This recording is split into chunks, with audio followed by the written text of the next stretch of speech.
जय हिंद। स्वागत है आप सभी का अपने YouTube channel Paramjeet study classes में। आज हम कक्षा 10 के विद्यार्थियों के लिए कला से संबंधित कुछ महत्वपूर्ण प्रश्नों को लेकर के आए हैं, जो कि बोर्ड परीक्षा में पूछे जा सकते हैं और इन पे बहुविकल्पी प्रश्न बन सकते हैं। तो आप इनको अच्छी तरीके से देखिएगा और याद रखिएगा, ताकि बोर्ड परीक्षा में यदि इनसे प्रश्न पूछे जाते हैं तो आप उनको अच्छी तरीके से कर सकें और अच्छा अंक प्राप्त कर सकें। और अभी तक ये चैनल को सब्सक्राइब नहीं किए हैं तो चैनल को सपोर्ट करने के लिए चैनल को सब्सक्राइब जरूर कीजिए। पहला प्रश्न है, उस चतुर्भुज का नाम बताइए जिसके दो युग्म आपस में बराबर होते हैं किंतु समांतर नहीं होते हैं। तो इसका उत्तर होगा पतंगाकार चतुर्भुज। दूसरा प्रश्न है, उस चतुर्भुज का नाम बताइए जिसके विकर्ण आपस में बराबर होते हैं। तो इसमें होगा इसका उत्तर आयत और वर्ग। तीसरा प्रश्न है, उस चतुर्भुज का नाम बताइए जिसके विकर्ण आपस में एक दूसरे को समकोण पर समद्विभाजित करते हैं। तो इसका उत्तर होगा समचतुर्भुज। चौथा प्रश्न है,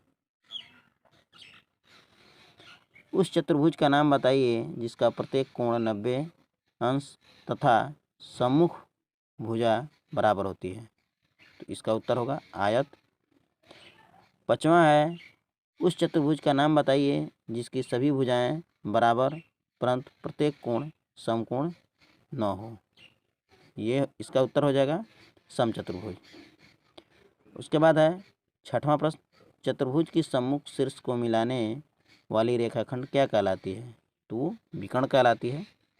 सातवां प्रश्न है, उस चतुर्भुज का नाम बताइए जिसका एक युग्म आपस में समांतर किंतु बराबर न हो। तो इसका उत्तर होगा समलंब चतुर्भुज। आठवां है, चतुर्भुज के कितने विकर्ण होते हैं। तो इसके 2 विकर्ण होते हैं। 9वां प्रश्न है, वृत्त का सबसे बड़ा जीवा क्या होता है। तो वृत्त का सबसे बड़ा जीवा होता है वृत्त का व्यास। 10वां प्रश्न है, वृत्त का व्यास त्रिज्या का कितना होता है।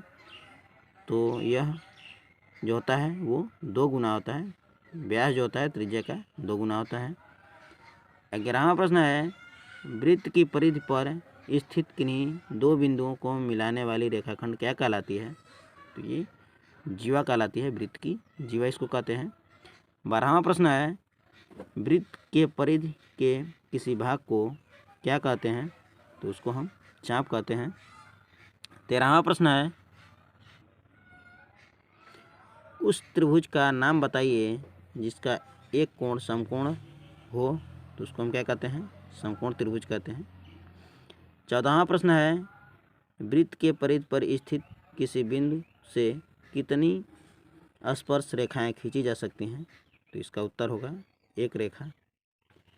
15वां प्रश्न है, जब 2 या 2 से अधिक वृत्तों का केंद्र एक हो तो उसे कौन सा वृत्त कहते हैं। तो उसे हम सकेंद्रीय वृत्त कहते हैं।